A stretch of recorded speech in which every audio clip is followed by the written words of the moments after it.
The Portland vase. The Portland vase's origin is unknown, but the style of decoration has led scholars to believe that it is a Roman work, and to date the piece to the reign of Augustus between 27 BCE and 14 CE. In a peer-reviewed article, Lawrence Maché says that the vase is said to have been discovered in the late 16th century in the tomb of Emperor Alexander Severus near Rome and to have contained Roman ashes. It has been in the British Museum of London since 1810. This vase is a Roman cameo glasswork, and it is the most famous example of this art style. Cameo glass is the luxury form of glass art produced by etching and carving through fused layers of differently colored glass to produce designs, usually with white opaque glass figures and motifs on a dark colored background. According to the British Museum Collection online database, the vase stands 24.8 centimeters high and 17.7 centimeters in diameter. It is made from violet blue glass surrounded with a continuous white glass cameo, making two distinct scenes. The first scene has four figures, which include a young man leaving a shrine in the countryside wearing a cloak. The man holds the arm of a semi-naked woman sitting on the ground, preoccupied with stroking an animal resembling a snake. Above the woman is a flying figure of Eros with his customary bow and torch in his right hand. On the right is a bearded man standing between two trees and depicted in a contemplative mood with his chin resting in his hand. The most agreed upon interpretation of this scene is that it depicts the marriage between Peleus and Thetis in Greek mythology. The second scene on the other side of the vase shows three figures all sitting on rocks with the background of a single tree.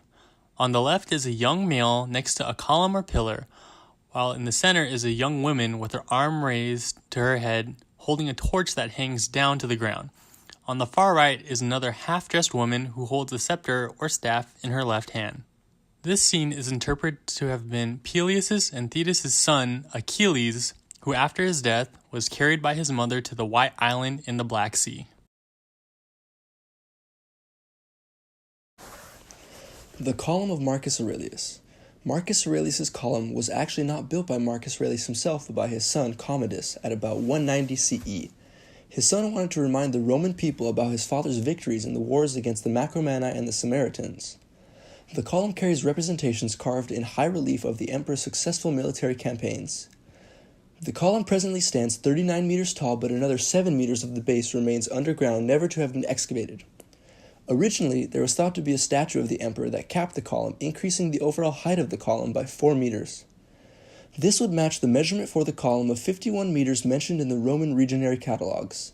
The column was built hollow and a spiral staircase was built inside, which would give one access to the upper viewing balcony. The entrance was a door in the base of the column, but has since been closed to the public. The column is covered in relief carvings in 21 spirals, each of them being as much as 130 centimeters in height. They depict the campaigns of Marcus Aurelius in the territories north of the Danube, first against the Macromani and then against the Samaritans. The column was inspired by his more famous predecessor, Trajan's column, which was set up also in Rome in the year 113 CE. A quote from the author Martin Beckham says, "The designers of the frieze of the columns of Marcus Aurelius did not face the same challenges as did the designers of the frieze of Trajan's column. They did not have to create an entirely new form of architectural sculpture, but used Trajan's column as a model." It is very similar to Trajan's column, but art styles have changed 80 years later, and this column has much deeper reliefs and pictures, more violence than Trajan's column does. Marcus Aurelius was not as successful in his wars as Trajan was, so there was more scenes depicting sadness and defeat on his column. All around the column there are pictures of Roman soldiers fighting the war. The narratives of the two campaigns are divided separately on each spiral surrounding the two rows of the column. First, you can see the Roman soldiers crossing the Danube River in boats. Just like on Trajan's column 80 years earlier, the Romans wanted to emphasize their knowledge in engineering and technical skill by showing the boats and the pontoon bridges which allowed the soldiers and horses they used to cross the river more easily.